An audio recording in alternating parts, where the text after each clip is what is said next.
So just like as Skadad just catches up to me, I just, well, who do we even know on this station? I've never been here before. I don't know if we know anyone specific, but we may find some people from our neck of the system out here. Maybe even the people that we're looking for. I mean, let's hope so. That's always the goal in mind. But let's see if we can actually get closer to that. So are you guys just looking for somebody specifically from Akaton, or somebody that's morally ambiguous? Somebody, Take that one. yeah, somebody willing to shift their morals, maybe. Okay. Since that's not exactly something that you can like really search for on the infonet, Yeah. What I'll have you do is I will have both of you guys will say, what kind of check do we want to do with this?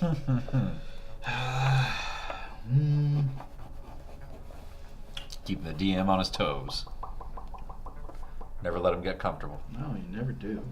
Yeah. Wisdom. Yeah, let's just do a straight just wisdom. You know, we'll say just add your modifier to it. I have no You know, modifier. You guys are more kind of like trying to use your previous experience to maybe like figure out where the best place to find this sort of crowd might be. Well, what about culture? Is that one? Yeah. Oh, yeah. Sorry. Yeah. If you, go ahead and do a culture check. I actually have a modifier for that. Okay. it's Yeah. That's intelligence. So yeah, go ahead and do a culture check. 15. 15? For culture. 17. Oh, 17 for a culture check. jeez. All right. 11 plus As you're kind of like flipping through locations, Skada kind of like leans down and like shows you his data slate, and it looks like down on the lower sections in the spike. That's what the lower section is called. Unfortunately, that's kind of where the lower class is. In a literal sense, the more lower class places are on the spike, which is the one underneath. You see the name of a bar. It's called Drift's End. You see that, buddy? All of a sudden, I'm feeling a mighty bit parched. I don't know about you. Yeah, that looks just about like our neck of the woods. Well, I say we take a stroll then. Let's do it. Alright, so you guys take public transit to kind of what equates to essentially like station elevators that run the vertical length of the Absalom station. You guys start making your way down there. We'll cut back to you guys in a second. You guys have made it to the Lore Spire complex, the Lore Spire complex, where the Starfinder Society is located. The Starfinder Society, as you guys may or may not be, aware of, maybe less so Zidix than, I keep forgetting your name, Soren. Sorry. The Starfinder Society is very focused on research, exploration, really just kind of that tropey, pushing the edges, the boundaries of space kind of, organization. What do you guys do? I guess try to find someone to talk to, see if we can ID that ship. Yeah, definitely talk to somebody in charge. Did you ever write down the ship registry number? Because I sure as hell didn't. You did not. No. The only thing that you guys got, kind of in your various states of injury, radiation poisoning, just overall fatigue, you only got the names. Oh, We're but gonna- I do have this.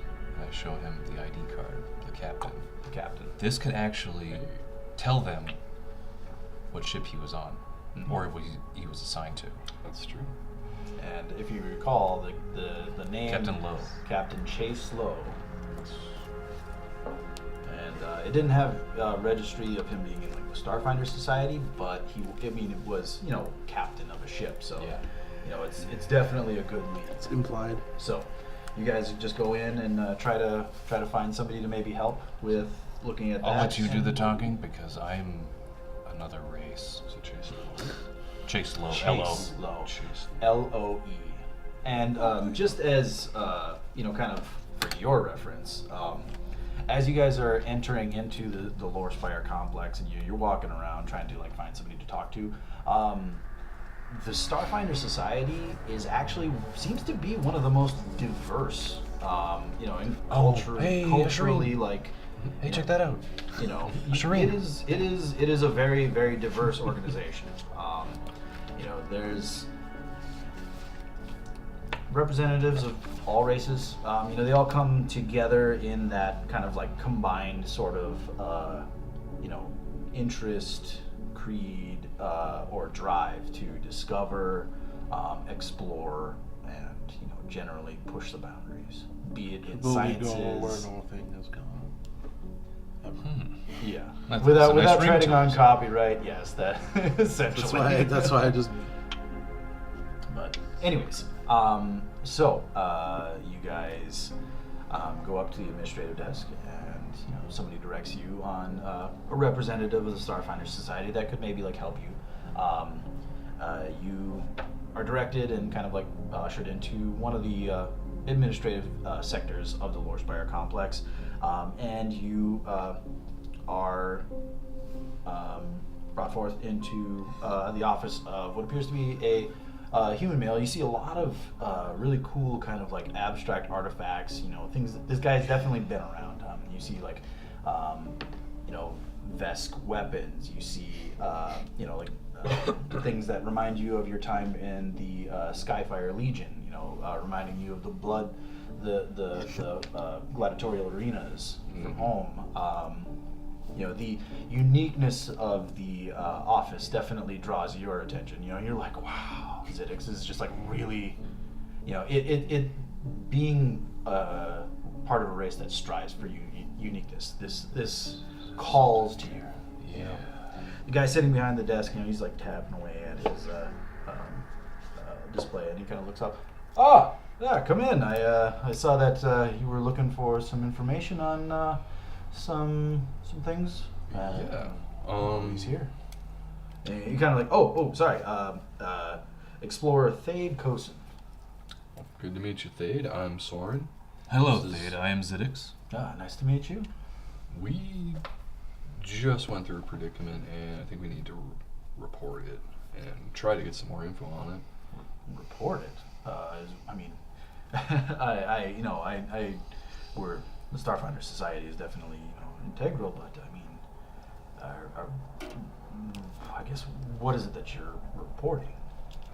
A ship that crashed, the ship that we were actually found on. Mm-hmm. We were found by people from this organization. Yes. Okay, all right. And we're hoping to access the records as well as get the word out there that this ship has been either involved in kidnapping or is doing the kidnapping themselves. Because Yeah, if you need to speak with Jace or Thorin, they're the ones that actually talked to us or picked us up. Yeah. Okay, Jason Thorin. Okay, they were part of the Starfinder Society. You said. That's what they told us. Yep. Okay. Give me 1 second. And he kind of like swings back around onto his desk, and he kind of sit. You can see him like it's like a holographic display, so you guys kind of see like the reverse side of what he's like searching. He's moving pretty quick, like his directed you everything like that. I'm gonna look around at his stuff more. Yeah, go ahead. You see more artifacts. Not being the explorer type. Yeah. You're not really sure where a lot of the stuff comes from. You do. Anything look dangerous? Quite a few things, like the Vesk weapons. They're like hand weapons. Like it definitely seems like things that require like martial prowess to wield effectively. Anything small that looks really dangerous? Seems to be like there's a dagger of some kind of like on the edge of his desk. That's it's off to the corner. Can I look at that? Like closer? Can I just like maybe just Lean like halfway over his desk. yeah, just touch it? He kind of like sees you like reaching for it, and he's like, "Careful, the edges of that are kind of sharp." I touch it. And you like feel the like burn of like what it is essentially like out of kind of game amounts to a paper cut while you're just like moving your finger just down on Okay. it.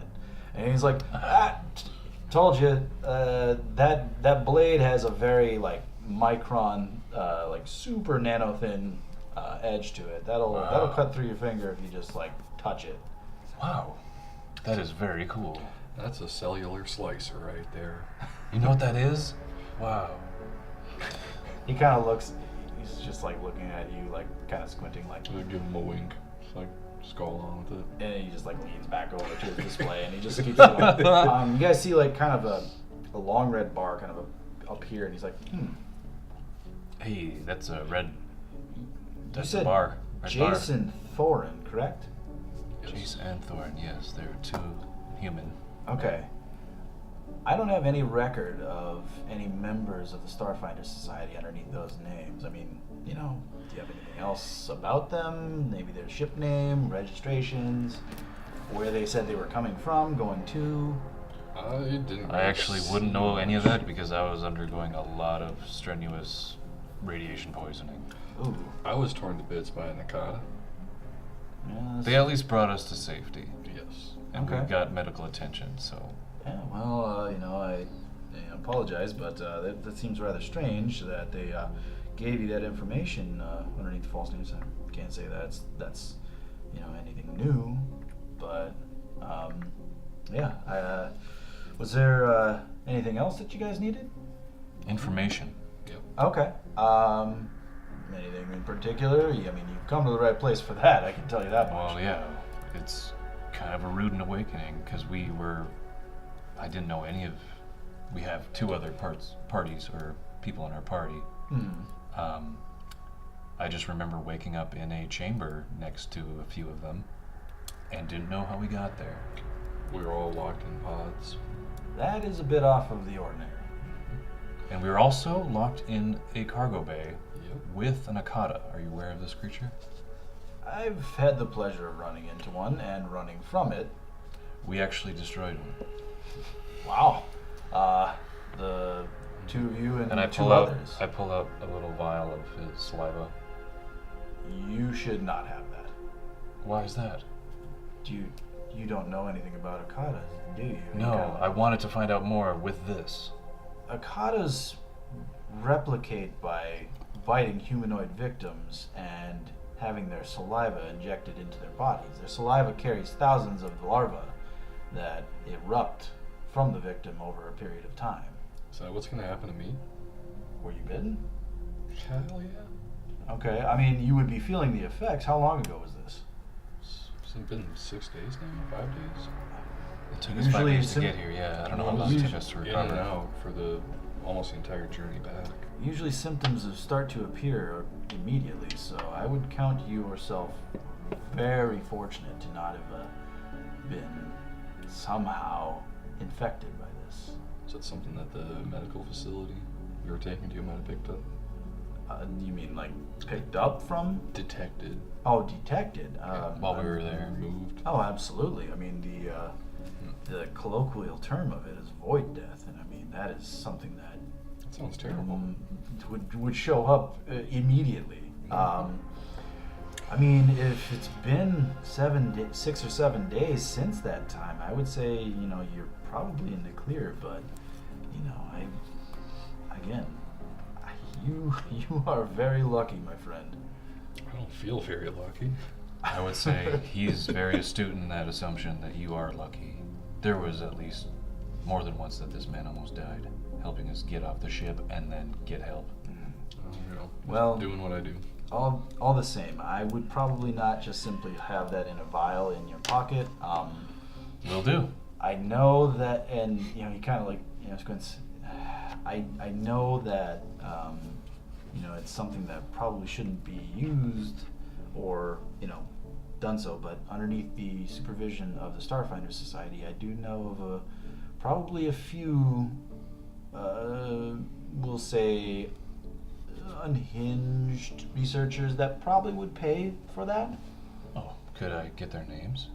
Sure. And he Contact information? He kind of sends the information to your data pad, and it's one of the he indicates one of the kind of people that you spoke to at the administrative desk would be able to handle the transaction.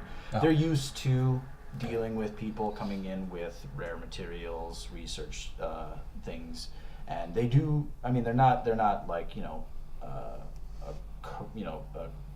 commercially rich. They're not focused on that, but they're not unfamiliar with buying things from a third party. Okay. I will talk to them on our way out. Okay. So I mean, it sounds like this ship that you guys were on. Do you have any information about that? That definitely is something that needs to be reported. Yeah, show them the card I gave you. Yeah, just hand the card over to the. He takes it and he notices, kind of the slight kind of like hue of the bloodstains on it, and he kind of gives you a look. And he's like, I'm guessing that's from the Akata. Chase Low. Okay. He was the captain of the ship. Okay. This might take a little while for me to research, so I'll and he kind of hands the card back to you. I'll take a look at our registration and all the other public registrations. We'll see if we can't get more. Yeah, whatever you can find. Why we were in hibernation for I don't know how long we were or what the purpose was. Okay. And he sends you his contact information, for you to be able to reach out, and he kind of trades that back from you guys as well. Okay. Cool. Okay. Just really quick, ending your guys' little thing. You do find that one of the research teams with the Starfinder Society is looking into ways of possibly inoculating against the Void Death. It's a very lethal disease, as it's known. But they are willing to buy that sample. It's decayed slightly for 500 credits. You didn't give me how many? I just got one vial. It's just one vial. Okay. So essentially, just for that vial of saliva, you get 500 credits. Okay. Cool. I proudly give it away. Give it away. Give it away. Give the credits away? No, give the vial to them. Oh yeah. And I'm glad that you're taking this. And you see them encapsulate it and then put it on some sort of gravity stabilized contraption. Smart. It's like they seemed very nervous of you just pulling it out of your pocket. But I got it. Look at this. They take it. I'm holding it like that really and daintily. They kind of bid you farewell. All right. Thank you. So are you guys planning to go anywhere after that? We got to relay that information to them We should. about Jason Thorne and Everything else. whenever we get updated. Yep. All right. Should we just send an email or whatever? An Ethernet email? Yeah, you guys will be able to Ether communicate mail? with them pretty easily.